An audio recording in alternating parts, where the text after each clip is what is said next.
motion, okay, the movement. So we've got posterior anterior elevation, posterior depression, and the other one is anterior depression and posterior elevation, just like it said. Pretty much do not have the same range you do in the scapular area. There's no way, but we do need mobility in our pelvis. We don't want it, especially with someone with a stroke.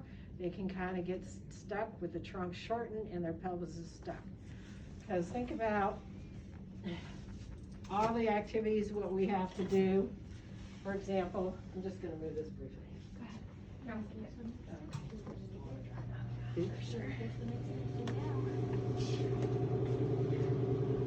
so you already know. Okay. It's kind of disruptive. All right, so if we sit up and we're ready to scoot forward, you know, I don't want to teach my patient to scoot forward in a chair like this, okay? It's not a real good way, and if they're in a flimsy chair or in their wheelchair and it's not locked, what's going to happen when they try to push on the back of the chair to scoot their car forward? They're going to flip themselves. So, unsafe. What I want to teach them when they learn to scoot their bottom forward is we got to move our pelvis.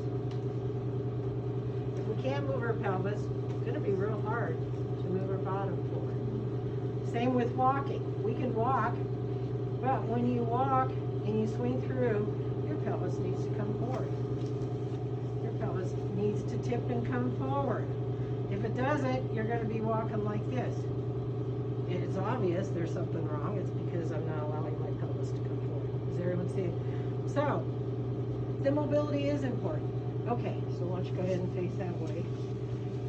All right, so come over towards me and look at there. Perfect. Okay, so the first one is the anterior elevation and the posterior depression.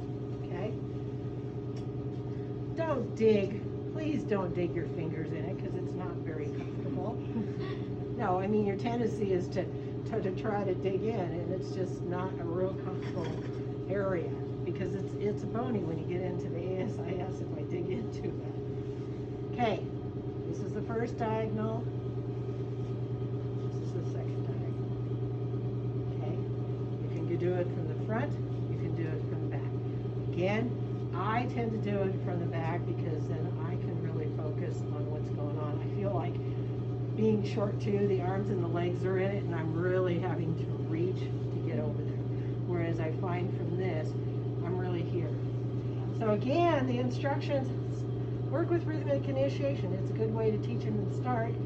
So I'm going to have you bring your pelvis, you're going to bring it up towards your belly button. That's a really good one, belly button. And then you're going to push back on their ischial. You're going to push, I'm going to put my hand right there, and you're going to push back on your sit bone, okay? And push on back down.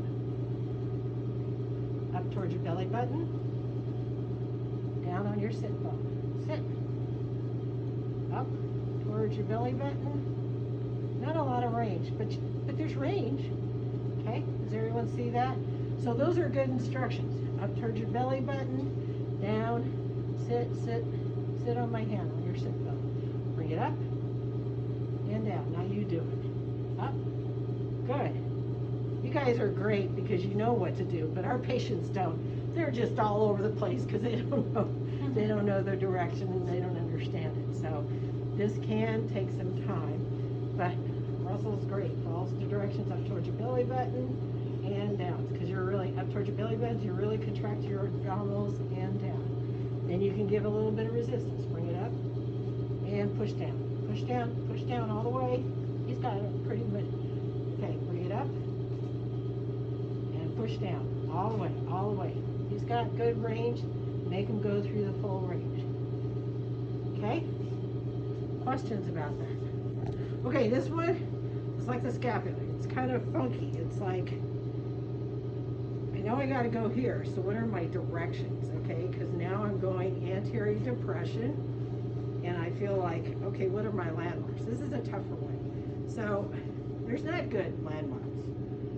Again, I want him to go in this direction, and then it's posterior elevation, okay? So I may put the hand on the iliac crest and have him push on my, nope, okay, I'm gonna just do it with you. not as much range, okay? Make sure they're not using their legs. Make sure they're not using their trunk. Make sure they're moving their pelvis. This one, I don't think is as significant as the other one, but you still need to be able to do it, okay? Feel my hand here, push back against my, there. And here, push down towards your knee. Push up, push down towards your knee. I want that pelvis. If I bring my hand down too far, he's going to start using his leg instead of using the pelvis, okay? Push up and bring down towards your knee. Perfect. Does everyone see that? So let's go ahead and try those.